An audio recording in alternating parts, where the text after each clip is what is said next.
I would like to say it is a privilege and an honor to be the speaker for the 561st meeting of this august body. That is most impressive. That's longevity that I am extremely pleased to hear. And I hope that you work hard to serve this organization because in our history, we need our history. We've got to know where we have been if we are to effectively go forward. So I have nothing but praise for this organization and all of you who keep it going. And it sounds like you've got a great deal going in the future. And I say nothing but hurrah. I'm thrilled. In talking with Steve and et al., others in our earlier meeting, we had decided that I would talk about actually, it comes down to about the last 10 days of the Overland Campaign after Cold Harbor and then about June 9th and going into June the 18th when we went into siege. That was a period of a few days that were fraught for me with frustration, heavy pressure, mounting casualties. And I should like to give a little bit of background. By June the 9th, when I made my first attempt to take Petersburg with Smith, Baldy Smith, and Hancock, had Meade send them in with the 18th Corps, the 2nd Corps. We'd have been engaging Lee for a month.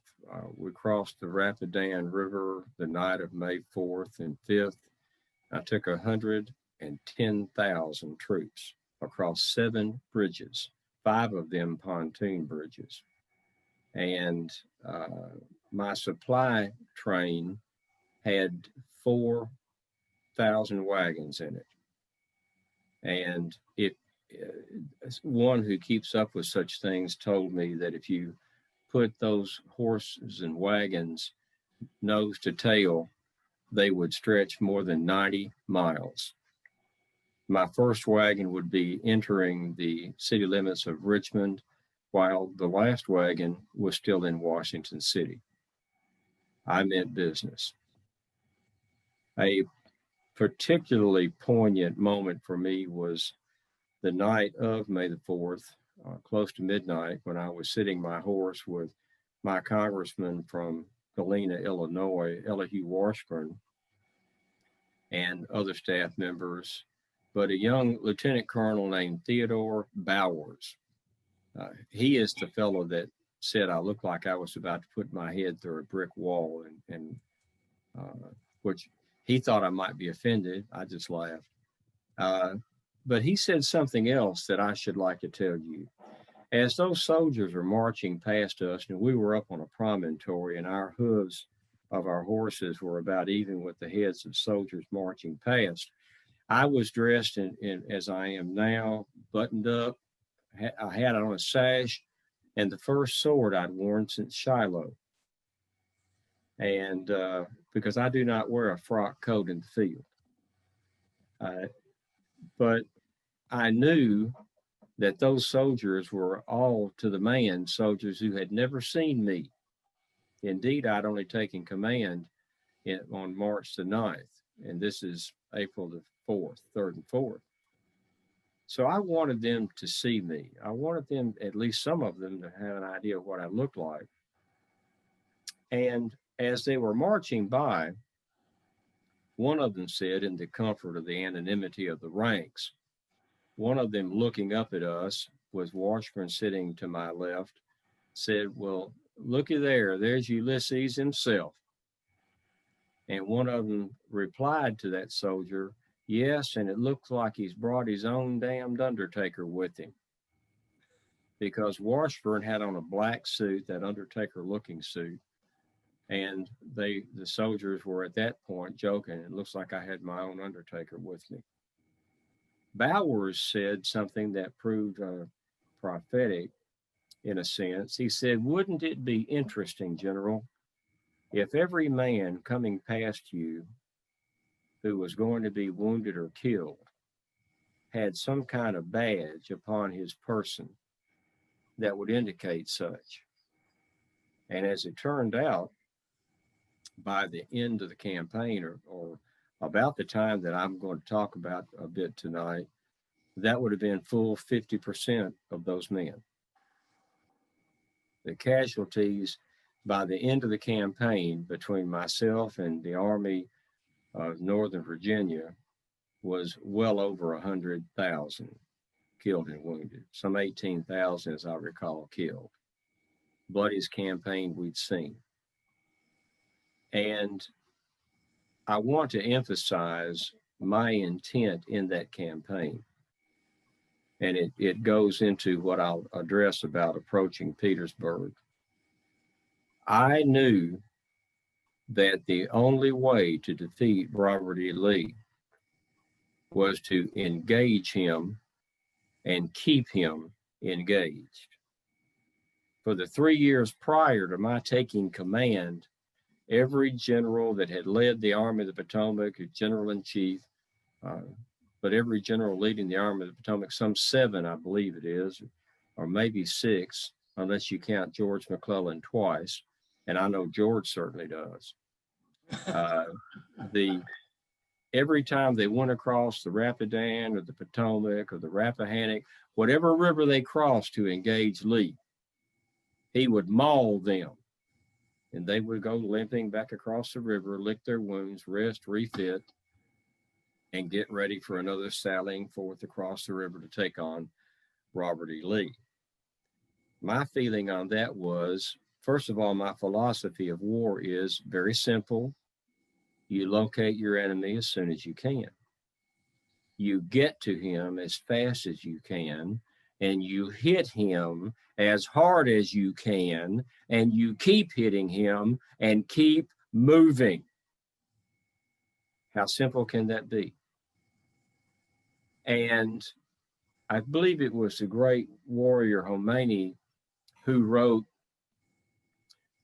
"Not making use of all available time allows the enemy to accrue benefits that he did not earn.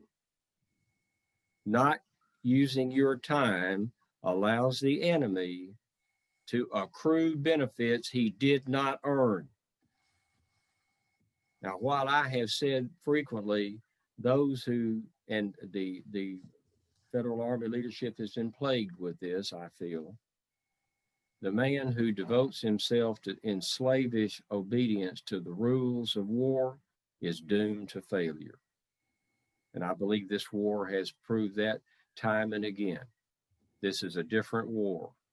Some say, I've already heard it's a modern war, the first modern war, but this is a war like any other war in that what Khomeini said applies. If you do not use your time to best advantage, the enemy will accrue benefits he did not earn, and that costs lives. So I intend, as I have demonstrated, and Mr. Lincoln chose me for this job, give the enemy no rest. Because if you're resting and refitting, so is he. He is accruing benefits he did not earn. And I knew that I've been called a butcher, and I expect before this campaign is over, I'll be called a butcher too, because I will tell you the blood is ankle deep. And there's going to be more. But there will be less lives lost if we engage Lee and end this war, rather than let it drag out as it already has far too long. Mr. Lincoln knows that I will do this. When he was asked if I was the man for the job, when my nomination for the lieutenant general, the legislation to resurrect the rank, was going through, someone, a Pennsylvania representative, asked him, "Mr. Lincoln, do you really think General Grant's the man for the job? And Mr. Lincoln said, yes, he is, because General Grant will do the terrible arithmetic, and I will. So as we crossed that river and the Overland Campaign, as it's being called, began, by now, from May the 6th, when Lee hit me, 5th, or rather, when he hit me, the Wilderness, and boiling and battling of Virginia land here, we've been fighting now, and at June the 3rd, we had Cold Harbor. I will not go into Cold Harbor. That's not for this evening's meeting. But I had decided after Cold Harbor that I had to have another way to get to Lee. Now, we've been maneuvering southeast. Now, what people should understand, Richmond was never, is not now, nor has it ever been my objective. Not ever. Richmond has no military value whatever. I have never intended to go after Richmond. The only value Richmond's got is the moral value if we were to take the rebel capital. But my mission is to destroy Lee's army. If nothing else, I'm going to pin him to the ground here in Virginia so he can't get to Joe Johnston in the Carolinas and give Sherman a headache. So if nothing else, at minimum, I'm going to pin Lee, and I am hoping I will destroy his army. Now, Lee's mission is to preserve his army, because after Gettysburg, he really does not have a man to spare, and he's not getting any reinforcements, not many new troops this late in the war. So he wants to preserve his army, and he has to protect Richmond. So he's thinking that, like every other commander before myself that opposed him, I'm after Richmond. He could not be more wrong in that assumption, but let him think what he will. After we've maneuvered as far as Cold Harbor, I knew that I couldn't assault, was not going to assault any more fixed positions. And you must remember, the area that we're in now is that fought over in McClellan's Peninsula Campaign, and also with the 7 days battles. So there are a lot of Confederate old fortifications and entrenchments. Lee is taking advantage of that because he's got the interior lines. He can move, has a shorter distance to move, and he always seems so far. He's always got there before I did, wherever there may be. Now, since this campaign began, I have tactically lost virtually every engagement that we have been in. The numbers are horrendous, and I have moved from place to place. But in losing the battles, I'm winning the war. At minimum, I am depleting Lee's numbers. And hopefully, I'm going to be able to strike him a blow. I want him in the open and give me battle. He has not faced me in the open. He's used as he should. I understand his point of view. I understand what he's doing. But I want him to give me battle in the open, and he does not want that. General Lee is a genius of maneuver, a genius of reading what the enemy is doing or going to do. He's almost prescient in that talent. He's a great general. Make no mistake, General Lee has no equal. But he's using interior lines to beat me to every place I'm trying to move. And he's using that maneuver and that movement.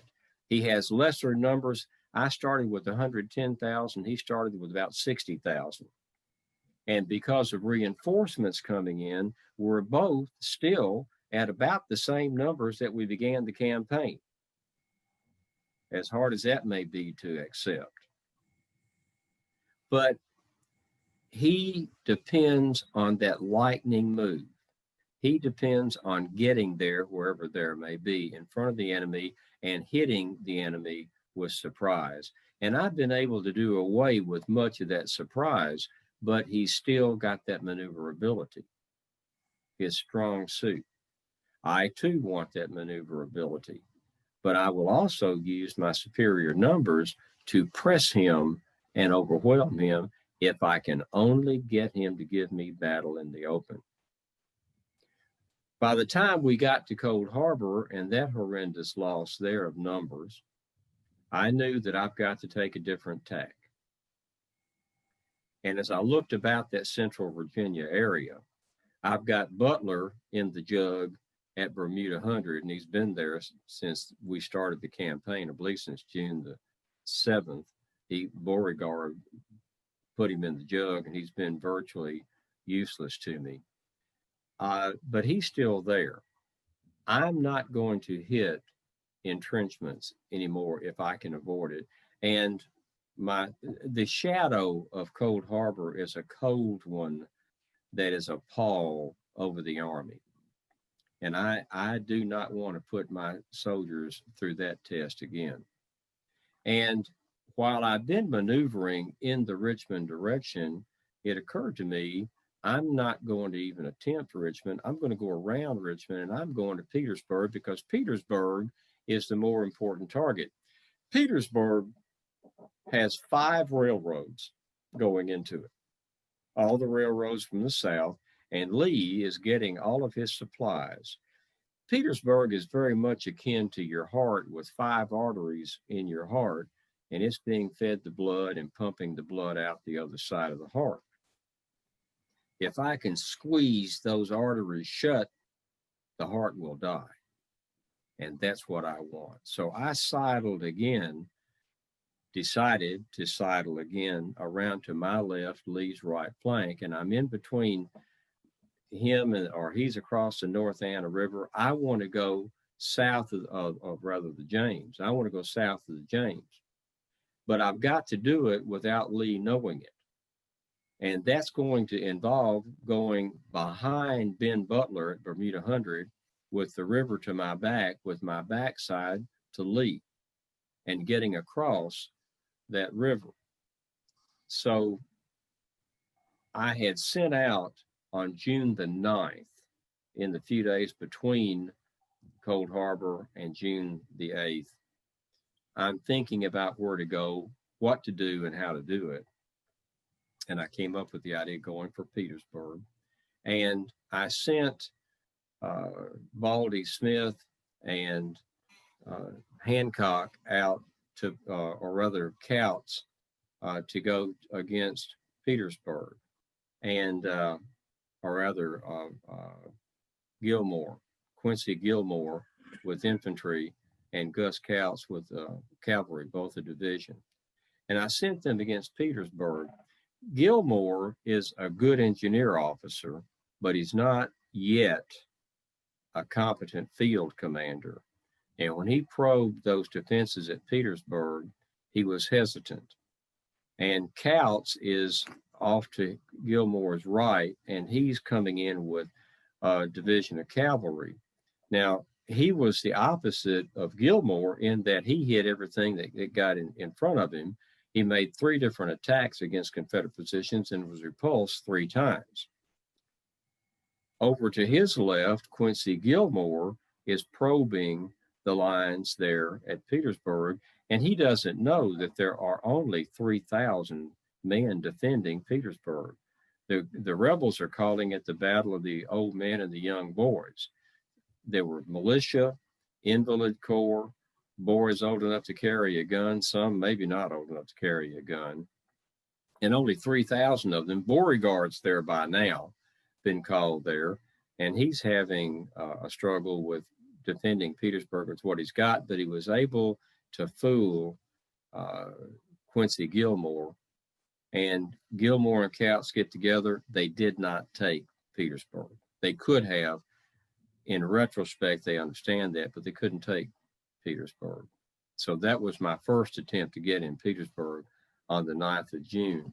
But on June the 12th, I left the Cold Harbor area, and I had sent Sheridan out as a screen, a cavalry screen, to to block Lee from seeing what I was doing. That was most critical. I sent Sheridan to go to the Shenandoah Valley to cut off Lee's supplies and resources from there.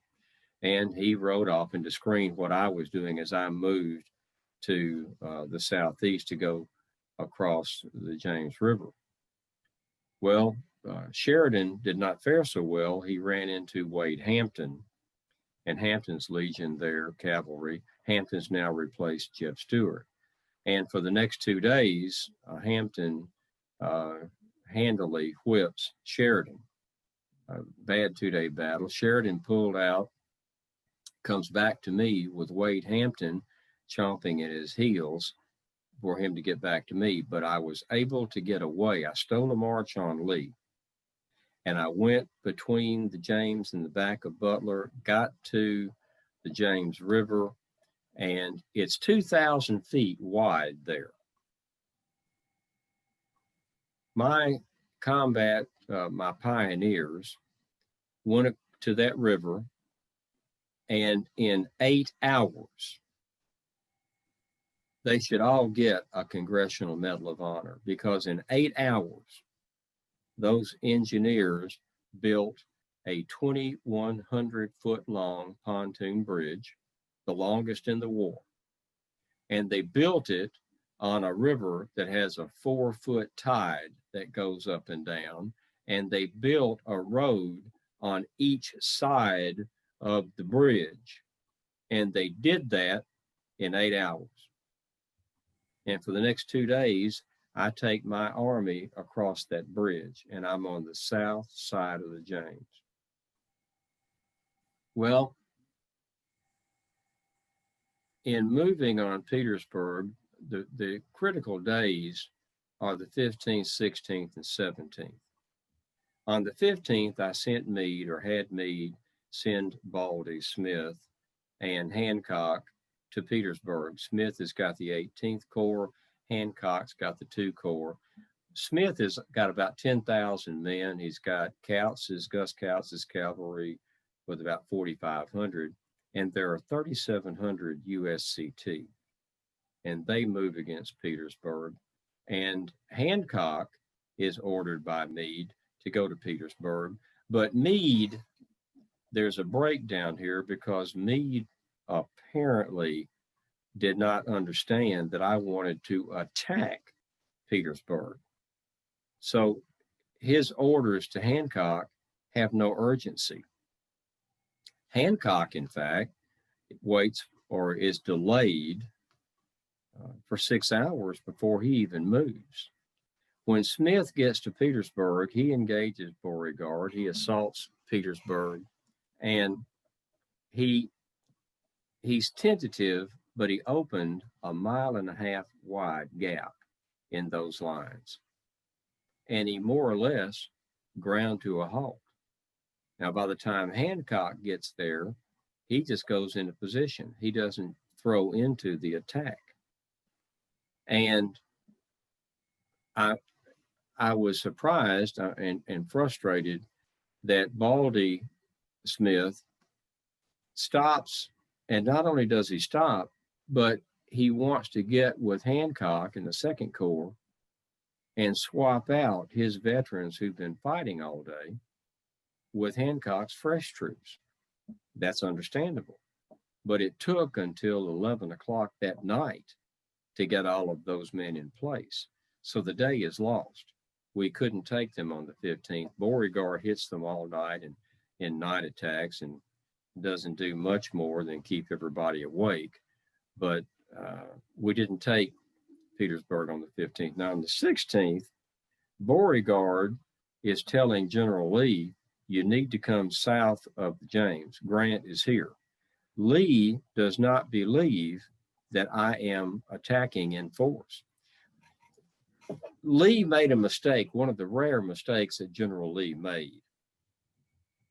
In seeing what activity he did behind the cavalry screen, as I am moving to cross the James and go for Petersburg, General Lee thought that he was actually seeing the front of my army going to Richmond when he was actually seeing the rear of my army going to Petersburg. And he thought Beauregard was reading the situation wrong. So he doesn't come. But he does send Bushrod Johnson. Now, Bushrod, I would like to say, is an interesting fellow, if nothing else, because he is the other brigadier general that was at Fort Donelson. Other than Floyd and Buckner and Pilla, Bushrod Johnson, as a brigadier general, was at Fort Donelson, but Bushrod simply walked off into the forest after the surrender and kept on walking until he got to Nashville and rejoined the Confederate Army. So now here I see him some 2 years later, and he's got a division there at Bermuda 100, helping to bottle up. He's part of the cork and the jug with Butler. He's ordered to move south to Petersburg and joins Beauregard. Beauregard pulls back, shortens, and strengthens his line. Bushrod Johnson gets in front of him, and he meets the Hancock's or Meade's attack. And as Bushrod has moved out, Butler finally moves, and he moves out. He takes the trenches that Johnson had occupied. He's moved out. He does that, and he stops. He didn't go far, and he didn't do much. Now, he's not totally to be blamed because he knew that if he went too far, Lee would scoop him up. But while he was where he was, outside of where he had been, he could have destroyed railroads and done a great deal of damage, but he did not. He sat there. So Meade attacks on the 16th, and I'm fast sending troops. I'm sending troops as quickly as I can get them to the Petersburg battle. And Hancock finally attacks at about 6 p.m. the night of the 16th. And it's too little too late. He's been hesitant, but he does open that 1.5-mile line or hole to about 2 miles, and he stops. He does not press the attack. This is frustrating me terribly, but he doesn't press the attack. He doesn't punch on through. And at the end of the 16th, he's not pressed. Now, June the 17th and into the 18th, there's more heavy fighting that's resulting in nothing but heavy casualties commensurate with the combat. But into the night, Beauregard sent 3 messengers to Lee, 3 different messengers, and said, Grant is here and he is in force and he is about to take us. And at this time, General Lee realizes that he used his misconception of what I was doing to force fit into his preconception of what I was doing, given what everyone else had done, that I was going to Richmond, and I had indeed gone to Petersburg. So it was a stumbling that Lee committed that was a rare one for him. He got to Petersburg on the 18th or the 17th and into the 18th, set up a defensive line. We assaulted, could not take it.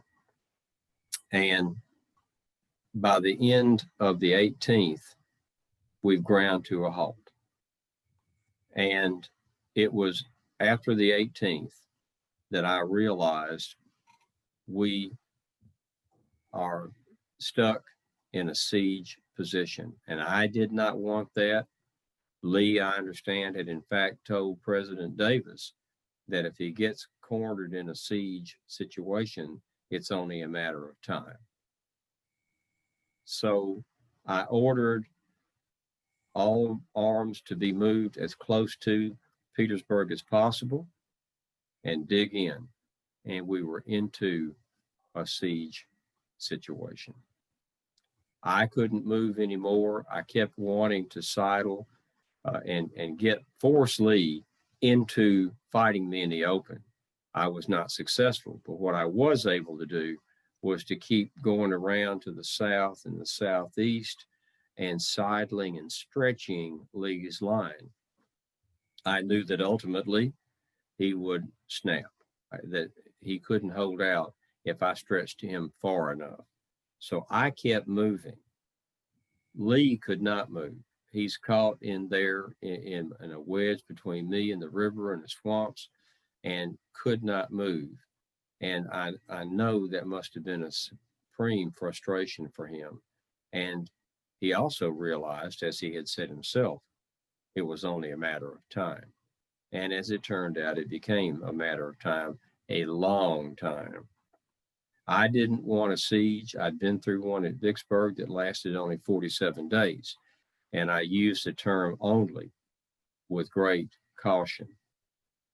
I knew that having the Army of Northern Virginia bottled up as I did, that Lee was a dangerous caged animal. My greatest fear was that every morning I woke up concerned that an aide was going to tell me that Lee had escaped during the night and withdrawn. That was my greatest fear. It gave me nightmares. And the war drug on with the mounting casualties. But that's what I did in a large picture over the time between Cold Harbor, the days after Cold Harbor, deciding that what I was doing had to be changed and try to force Lee's hand. I was not able to force his hand.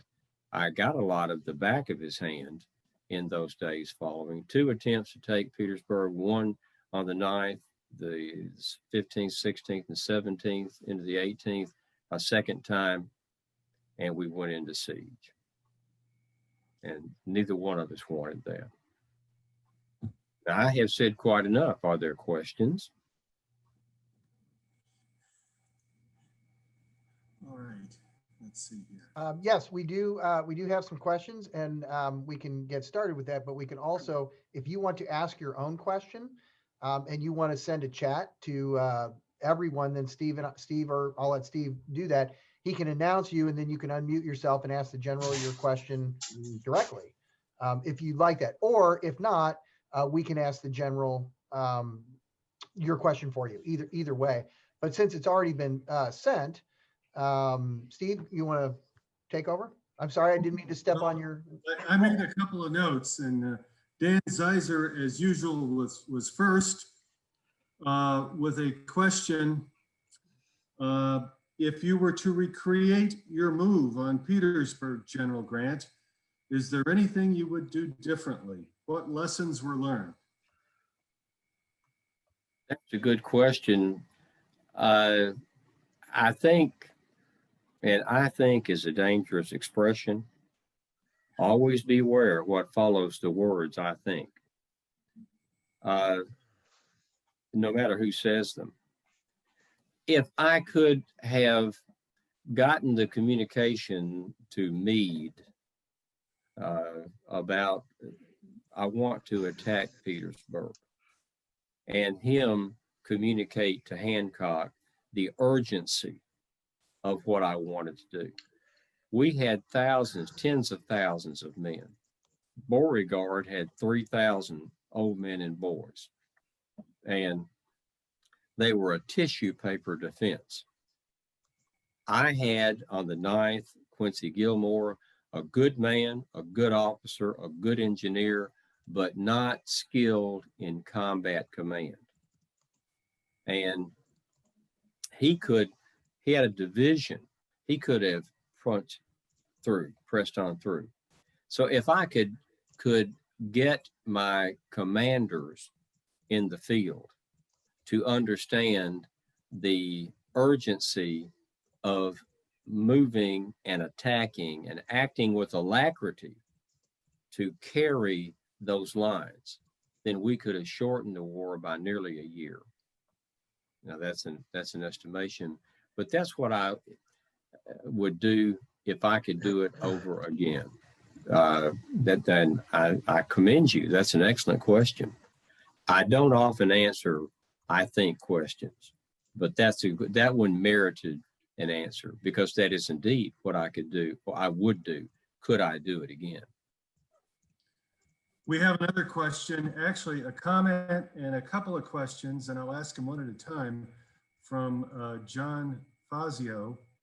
And he said, his question is, you indicated Richmond did not have any military value, but what about the Tredegar Iron Works and the Browns Island munitions factory there? Oh, they both certainly had value, but I am referring, in that frame of reference, I'm referring to the cause of, since Bull Run, when McDowell was defeated, even though McDowell told the president, we are not prepared. And the president was receiving such pressure that he said, attack them anyway.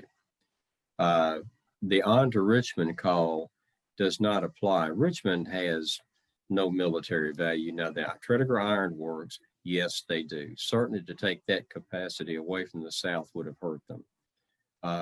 But the hue and cry, the tidal wave of largely emotion, because civilians don't know what was the reality of what we're doing, of get Richmond, was more for the moral value. So Richmond had very little military value. It was never my objective. Well, John also had a question about the Overland Campaign itself. You said you pretty much lost every battle, but he indicates, did you not consider Spotsylvania a victory? Yes and no. I am ambivalent about that. Spotsylvania was 18 days of desperate fighting and blood over several locations. I'm speaking largely in losing every battle. No, I didn't lose every battle, but I was always moving, always leaving where I was and punching through to another location. I have lost the picture. Can you hear me? I'm getting a number. Are you folks seeing the same thing I'm seeing on the screen? We can see you. Okay. I did not fare well militarily in any of those combats, but I kept pushing Lee. I kept looking for an opening to force his hand.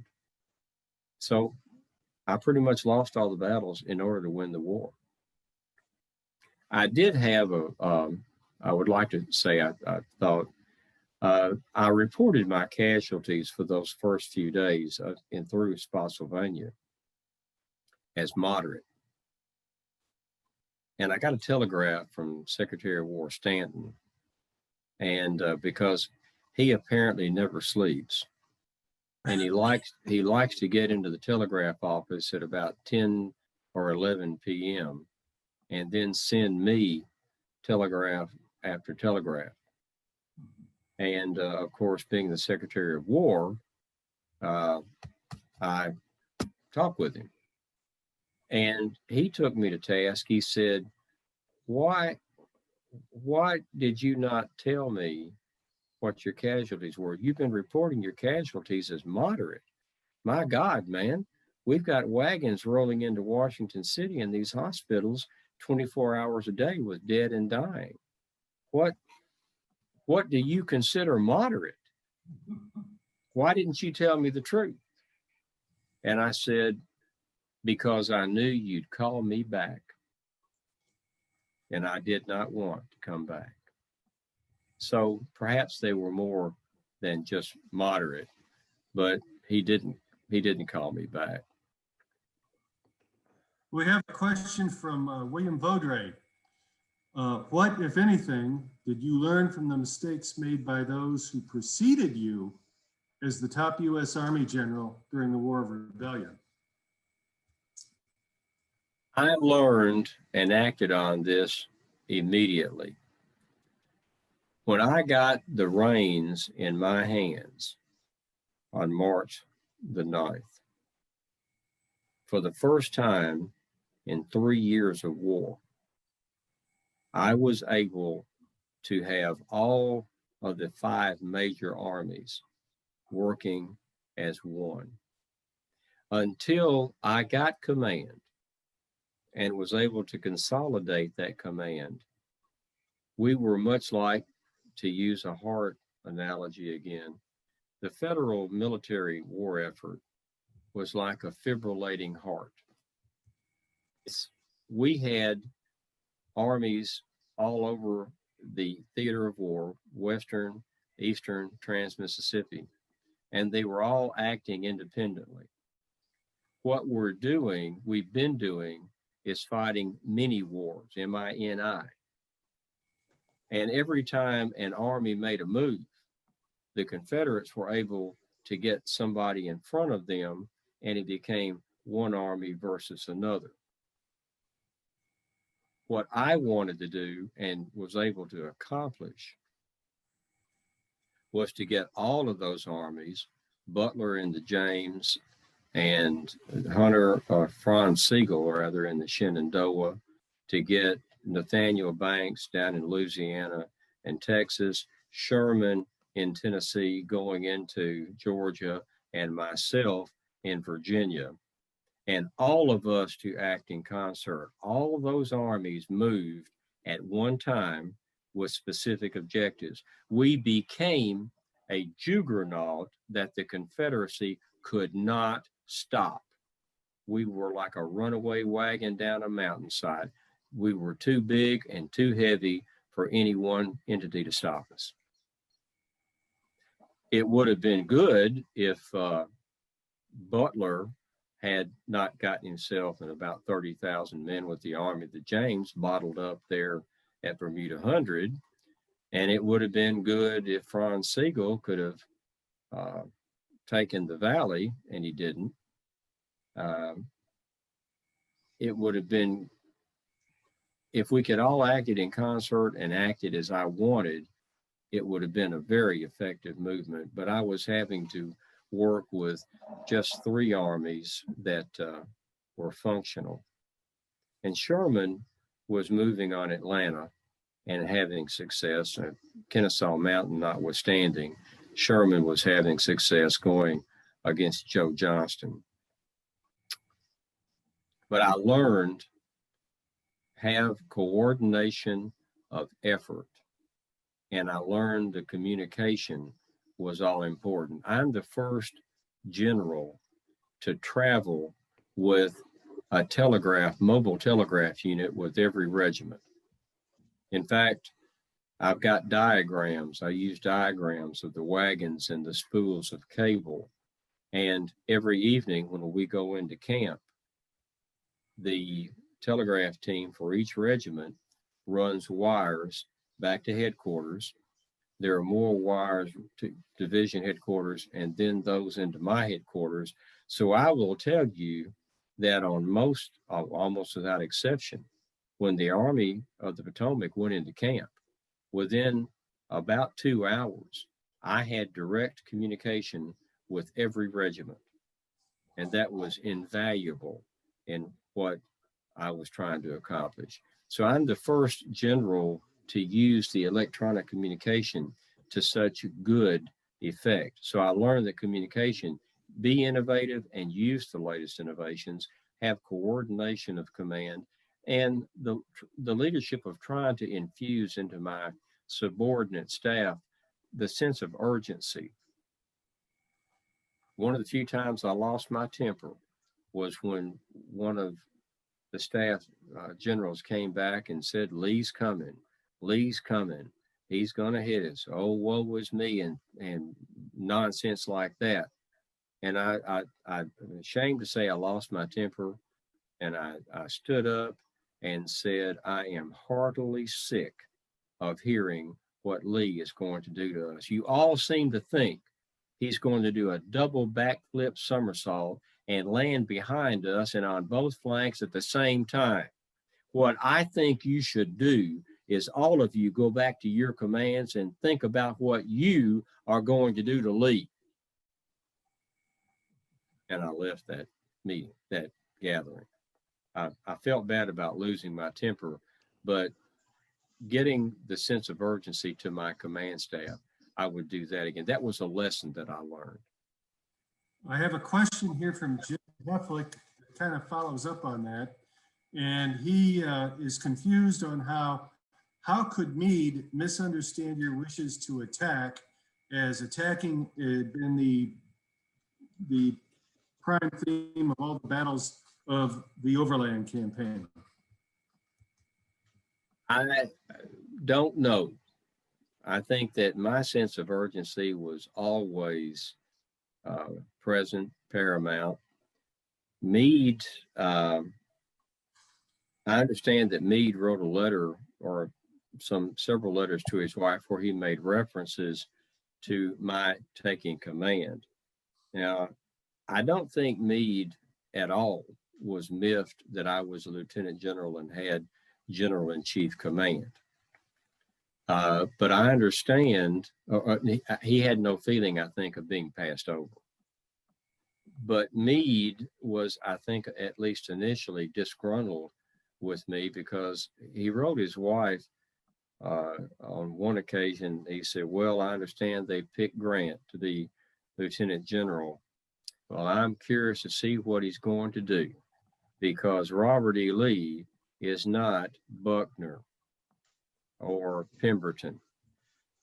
And I would agree with General Meade. Robert E. Lee was not Buckner and Pemberton. And then some other comments and other letters that we'll just have to see what he's going to do when he gets here and meets Lee. When I took command, I did not want to have command initially with the Army of the Potomac. I wanted to have my headquarters in either Chattanooga or Louisville. But the president prevailed upon me to establish my presence with the Army of the Potomac. And Sherman told me, said to me that, well, Sherman said a number of things to me that don't bear repeating here. But he communicated to me that I was crazy to go to Washington City and get caught up in that circus. And I told him that I agreed with him, but I sensed that Mr. Lincoln wanted me there with the Army of the Potomac, the primary army, in this concerted effort that I have talked of. And I also told Sherman I need to be there because I think a lesser man would buckle to the pressure of trading politicians.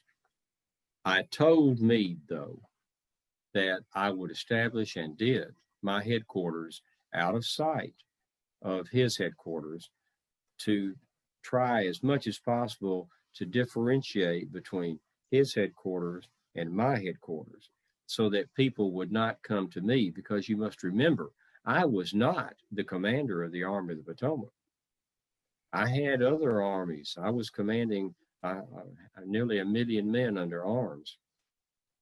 And I did not want to meddle with Meade, because if you'll recall, I had that done to me when Halleck came down after Shiloh and effectively removed me from command and even reorganized my army out from under me and gave me nothing to do.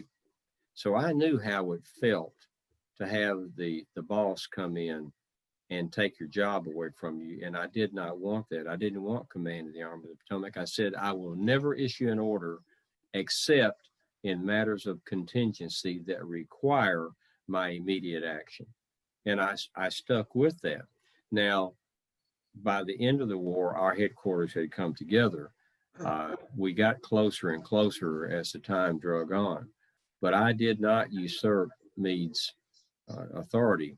But sometimes I think Meade may have misread me, but he did not communicate to Hancock that I wanted Hancock to hit, and hit hard, when he got to the Petersburg lines.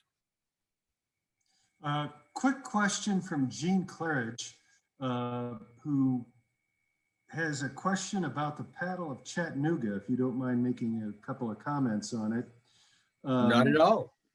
He wants to know if you were disappointed in General Sherman's performance, or were you impressed with General Thomas and the Army of the Cumberland when they took Missionary Ridge?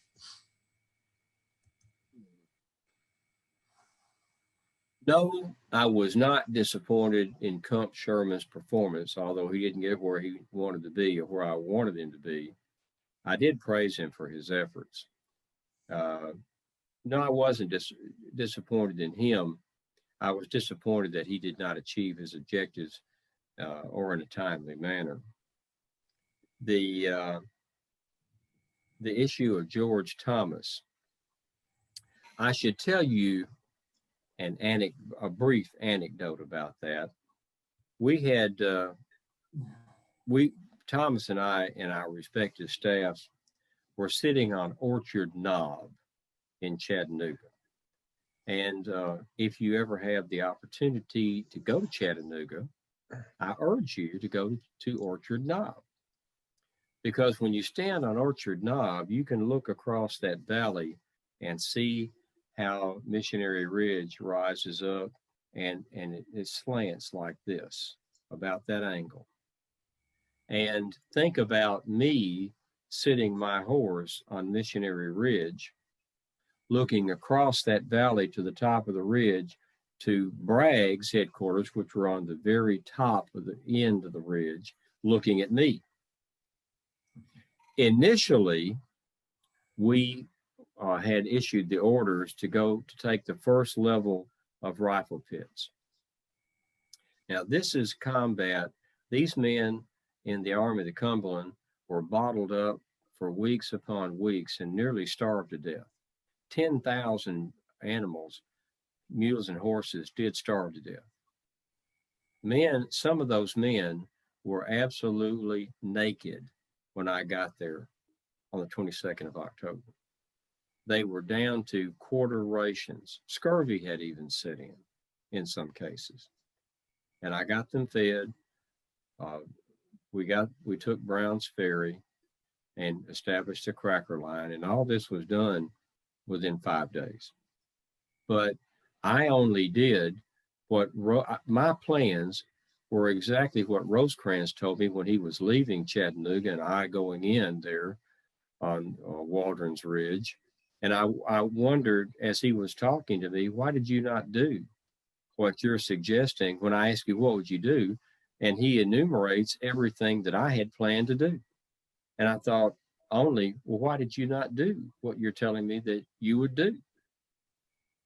But George Thomas,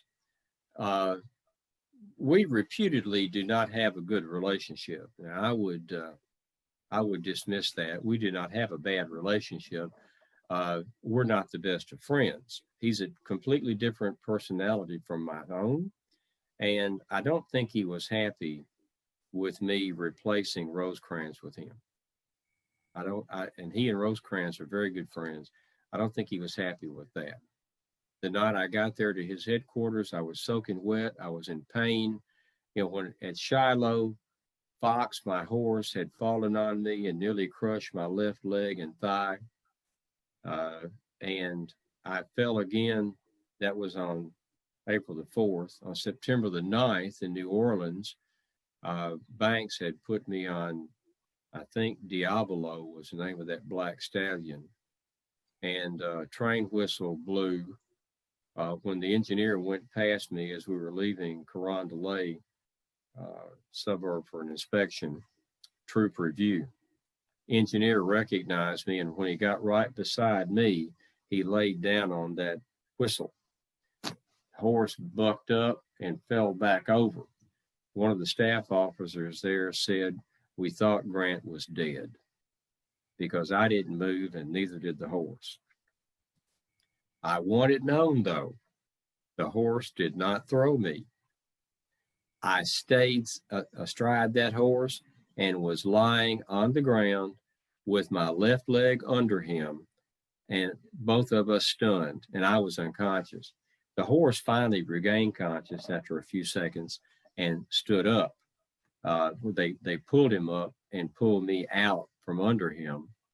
I woke up, I believe it was 2 days later, I regained consciousness in the St. Charles Hotel, and I could not move the left side of my body because the whole left side of my body, leg, arm, and under my ribs, I suspect some ribs may have been broken, was so swollen that I couldn't roll over in bed.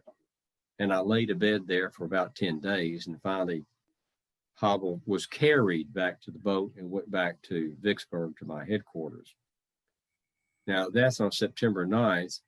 October the 16th, I meet with the Secretary of War. He sends me to Nashville. I go to Chattanooga.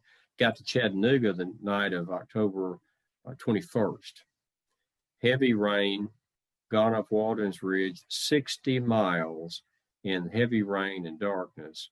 And my horse, old Jack, I was riding him. They were carrying me over particularly dangerous, slippery areas. Because remember, I'm on crutches again. But Jack lost his footing and fell on me again. So same left leg and arm, left side. Third time I've had a horse fall on me and suffer injury to that side of my body. So when I got later on that evening to Thomas's headquarters, I'm soaking wet, even down to my underclothing, haven't changed underclothing in 2 days. And Thomas was, he was cordial. He's interpreted as being cool, told me, but I don't think he was. And we began to work together, and he was cooperative. I have no ill things to say about Thomas. But when we were sitting there at Orchard Knob, and I saw those men surge past that first level of rifle pits, they were ordered to go that far and stop. Now, after the battle, I found out that there was a young lieutenant from Wisconsin, and Arthur MacArthur, who had stood up, grabbed the colors, and said, "On Wisconsin," and charged up the hill. Now, he's credited with sparking the flood that went uphill, and he may indeed have. But those men had been bottled up to the point of starvation, and they were at last having an opportunity to fight. And their enthusiasm and fervor were without limit. And when they easily took that first level of rifle pits, they moved up higher, took the second level, and then it became a blue wave flood uphill up Missionary Ridge. I turned to Thomas and said, "Who ordered that charge?" And Thomas rather curtly turned to me and said, "Well, I certainly didn't. I've been here with you the whole time." And I said, "Send messengers to stop that advance." They gallop off. They kept going. I sent other messengers, "Stop where you are, hold in place." And they galloped off. By this time, they're almost at the crest of the hill. It's hand-to-hand combat, and they pushed Bragg's headquarters off the ridge. I'm desperately sending messengers after the messenger saying, "Hold the order, do not stop, keep going." I don't know if they ever got there or not. I think they stopped anybody. I think by the time those two sets of messengers got to where I had sent them, they were already on the crest of the hill. Bragg was pushed off and in retreat. But Thomas had a little bit of an edge in his voice when he said, "Well, I certainly didn't. I've been sitting here with you the whole time."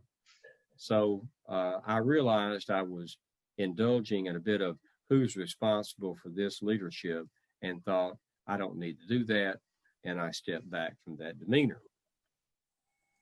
But with Thomas, he was all right. George is just a very deliberate man. He's called Pap by his troops. He husbands his troops. He looks after their welfare. He does not hazard their lives unnecessarily in battle. And he's a stalwart, a professional. He's one of the few generals who had stayed in the Army all of the time between the Mexican War and the Civil War. And I would end on praising him with this. He's a native Virginian, and his sisters, 2 or 3 sisters, entreated him, "Why are you not with us?" And George told them, "I am staying with the Union, my country." And they turned his picture to the wall. Now, note, they didn't take his picture away. They turned his picture to the wall, leaving it there where you can see there's a picture turned toward the wall. And they never, as I understand, they never spoke to him again because they were staunch Confederate and he remained with the Union. So that's the kind of man that George Thomas is. We have another question, General, and this one's a hypothetical from our Vice President, Mark Porter, who is a graduate of the U.S. Naval Academy. I hope that won't color your answer for him. But he's asking, if you were in Lee's position as the commanding general of the Army of Northern Virginia, would you have evacuated the Confederate government and abandoned Richmond? In 1864, General. June of 64. All right. Well, first of all, let me say thank you to the Navy. The Navy always gave me hearty support, that beginning with Fort Donelson with Flag Officer Foote, and with Shirk and Gwynn with the Lexington there in the Ticonderoga, at Shiloh, Admiral David Dixon Porter running the batteries at Vicksburg and getting my army across the Mississippi from Hard Times, Louisiana to Bruinsburg, Mississippi. I cannot praise the Navy enough. So thank you to the Navy. Whenever I have an opportunity, I am most exuberant in extending my public thanks to the United States Navy. We couldn't do it without you. Now, Thank you, General. You're welcome. Would I have, if I had been Lee, ordered the evacuation of Richmond? I would say I would want to, but then I have to, and having established that platform, I will hastily add, Lee wanted to get away from Richmond. Some more conjecture, and let me make clear to all of you, conjecture is a parlor game that is played by adults who have absolutely no stake in what's being conjectured. And it's easy to say what you would not do. And I don't know what General Lee was thinking, but my conjecture is, and I think it accurate, the greatest mistake that Jefferson Davis made in his command structure and how he worked with his commanding generals was that he tethered General Lee to Richmond. If he had cut that umbilical cord loose, I shudder to think of what General Lee could have done in the field with the Army of Northern Virginia. If he had not been tethered to Richmond, because you have to picture Lee, and look at all the Overland Campaign. Lee's entire strategy was staying between me and Richmond. Wherever I went, Lee got there first and got in between me and Richmond. Where I moved, he moved and got between me and Richmond. So he was on a short leash to protect Richmond. And Richmond had no military value. Yet Davis kept him tethered to Richmond, and he clipped the wings of an eagle. Because had Lee been free to do what he wanted to do, there is no estimation to what he could have done. I will say that the Army of Northern Virginia did more, better, with less, longer than any other combat organization in history. I don't think their equal can be found in doing what they did with what they had. And General Lee he is simply General Lee. Now, while I understand, I have a realistic assessment of General Lee. He puts on his britches the same way I do every morning. I understand that. But General Lee, I am not naive. General Lee is one of the most intuitive and creative thinkers in military strategy that, so far, if you search your military history, anyone has ever seen. And I have nothing but the utmost respect for General Lee. And I'll complete this statement with this. Beginning with Shiloh, I have nothing but praise for the Confederate soldier. He proved himself a worthy foe. After Shiloh, one hears the expression, the South never smiled after Shiloh. Well, neither did we. Shiloh was the battle, and I should like to speak with you some evening as we come together about Shiloh. But Shiloh was the battle that was a major pivotal point in the war, because it was at Shiloh that both sides realized and stopped saying, one of us can whip 5 of them. All of that nonsense ended with 36 hours at Shiloh. And I have noted that the Confederate soldier displayed a valor and a courage and a fighting tenacity capability that I'd never seen before. He hurled himself at our positions time and again, all day on that first day, with no apparent regard for his own well-being. And the second day was a reverse of the first, and we pushed Beauregard back, and then they left the field. But I have nothing but praise for the Confederate soldier then at Shiloh, now talking about the Overland Campaign, and anytime the Confederate soldier comes up. And my final statement is this: that is not in any way to detract from his foe. In fact, it praises his foe, because his foe was able in the end to defeat him. But make no mistake about the fighting spirit and capability of the Confederate soldier. It's commensurate with that of the Federal soldier. They both proved to be worthy foes, each to the other.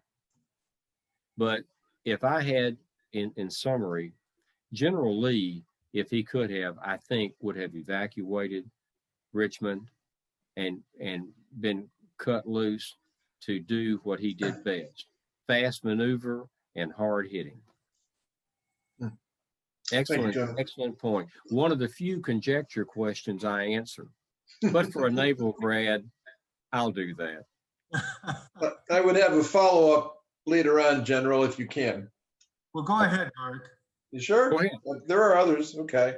We're trying to get everybody in. Given your prior comments about the U.S. Navy, General, would you agree that your early success in the first year of your command in the West was entirely built upon and the success of the Navy rather than the Army?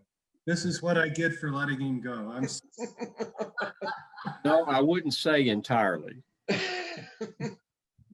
I won't go that far, midshipman. But I will say that the Navy played a far greater role in the war than it is my perception it is acknowledged. Yeah. The Navy is not slighted in people's estimation by any means, but I think that much more could be written and studied and lauded about the Navy. As I said, with my early instances, Admiral Foote, I wanted to attack Donaldson, and General Halleck threw me out of his office in St. Louis. But when Captain Foote, who became Flag Officer Foote, brought the idea to General Halleck, Halleck says, well, all right, do it. So Foote was a fighter, and Foote amuses me because he's the man that did away with the grog ration in the Navy. He was a teetotaler, anti-drinker. He was a preacher, and he preached sermons on board on deck every Sunday morning, and the crew was required to attend. I like to tease him and gig him a little bit and tell him, Admiral, you're the only preacher I know that has 100% attendance every Sunday. But and he also is the one that got me to smoking cigars. He didn't drink, but he liked his cigar. He went to Secretary of Navy Wells and said, I'm a captain, I'm dealing with the Brigadier General. I need to be of commensurate rank with him. And Secretary Wells said, you know, you're right, created the rank of flag officer and made him an admiral.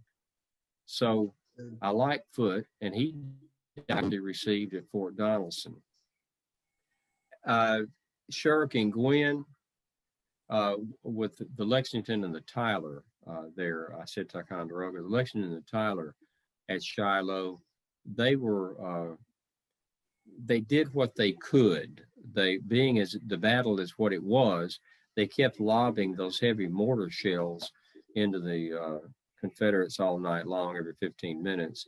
And they were instrumental in bringing Buell's men across from the east bank to my side, the west bank, all night long on the night of the 6th. And then, of course, Porter running the batteries at Vicksburg. He said, I'll do it. And Porter didn't like West Point graduates.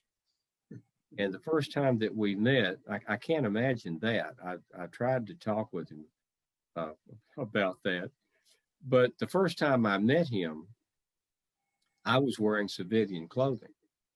I didn't have my uniform with me, and I'd been in the rain, and I was bedraggled, looked like a drowned rat they'd pulled out of the river. And Porter is a very short man. He's about 5'3" or 4, some inches shorter than I. And his steward told him, General Grant is here to see you. Porter had on his best uniform to meet General Grant, that we had not met. And I come walking in to his quarters, dining quarters, and he looked me up and down with something more than faint disgust and said, General, I see you are casually attired. And well, yes, I expect I am, but I didn't bother to stop and put on a uniform. I wanted to get to you as quickly as possible. And I felt that what I had to say was more important than how I look. And he harumphed, indeed. But I learned to wear a uniform around Admiral Porter. But I think I changed his mind about his attitude toward West Point graduates. I didn't miss an opportunity to tell him we were around for 43 years before you fellows were at the Naval Academy. That's true. I did not miss that opportunity. I'm going to intervene here. Mark, that's enough. Okay. I think we're getting close to wrapping up, but I thought we'd end with a question from Dan Zeiser again. In his farewell order to the Army, Lee used the word surrender. He said, the Army of Northern Virginia has been compelled to yield to overwhelming numbers and resources. General Grant, do you agree that Lee's army was forced to yield to overwhelming numbers and resources? That's only half of it. Lee surrendered because they were beaten. Yes, I had superior numbers. Yes, I had superior supplies and wherewithal to fight the war. But to say that we won that war against Lee, or in my last year, my year of command as General in Chief in the last year of the war, to say that Lee was defeated simply due to superior manpower and resources is completely missing the boat. He was defeated with superior generalship, superior fighting, and the combination of those two issues with superior numbers. That would be selling short the United States Army and Navy in that last year of the war. That was some sour grapes on the part of General Lee, some salve to a bad wound for having lost the war. But I have written and said that if you want to rebel, that you may do so, but if you put your question to the sword, you must recognize that you'll have to live with the result. And for the Confederacy, the result was they lost the war. But they did not lose that war solely due to superior numbers and wherewithal. It was superior maneuvering, superior fighting men, and a fighting spirit. That's what won that war. There were, by the end of the war, let me close with this for you. When the war started on April the 12th of 1861, there were 16,500 officers and men in the United States Army. And that's Atlantic to Pacific, Mexico to Canada. 16,500, almost all of them in the West fighting Indians, and in California, Oregon, what became Washington State with the gold rush. 16,500. On April the 9th of 1865, there were 1 million men under arms. A total of 2.2 million men had enlisted in the United States Army. There were far more enlistments than that, but those were bounty jumpers and men that were enlisted. They were mustered out. They came back and enlisted again. That was frequent. So when the numbers are scraped down to a realistic number, there had been in those 48 months, 2,200,000 enlistments. That's about 6,500 men per day for 48 months. The United States Navy had 66 ships. About a third of them were beyond repair. Another third of them were seaworthy, but they were sail. They were not steam driven, screw driven. Mm-hmm. The other third was not in the best of shape. So the United States Navy was not what it was. By the end of the war, there were 660 vessels in the United States Navy from that 48 months earlier. And there were 18,000 sailors on board those ships in 61 and 65. At the end of the war, there'd been, I think, 18,000 sailors. And on all of the ships that we had brought in were screw-driven steam ships. So the Navy increased tenfold. The Navy went into the Iron Age. The Iron Men and the wooden vessels fell by the wayside, and it became Iron Men and iron vessels. So it was a monumental effort on the part of all of us to rise up and preserve the Union. And with that, I'm going to say thank you, General Grant, for spending some time with us this evening. I do have a comment from a couple of us. We're big George Thomas fans. We appreciate the kind words, but we are bigger General Grant fans. Yeah. Oh, all five fingers. Grant. All five fingers. We will be sending you this United States flag, in this case with a certificate. It was flown at our very own Soldiers and Sailors Monument on July 4th, 2020. So thank you. We're adding this to your library. And again, we want to thank you very, very much for being with us this evening, and success in your future campaigns. Thank you, General Grant. It's been a pleasure.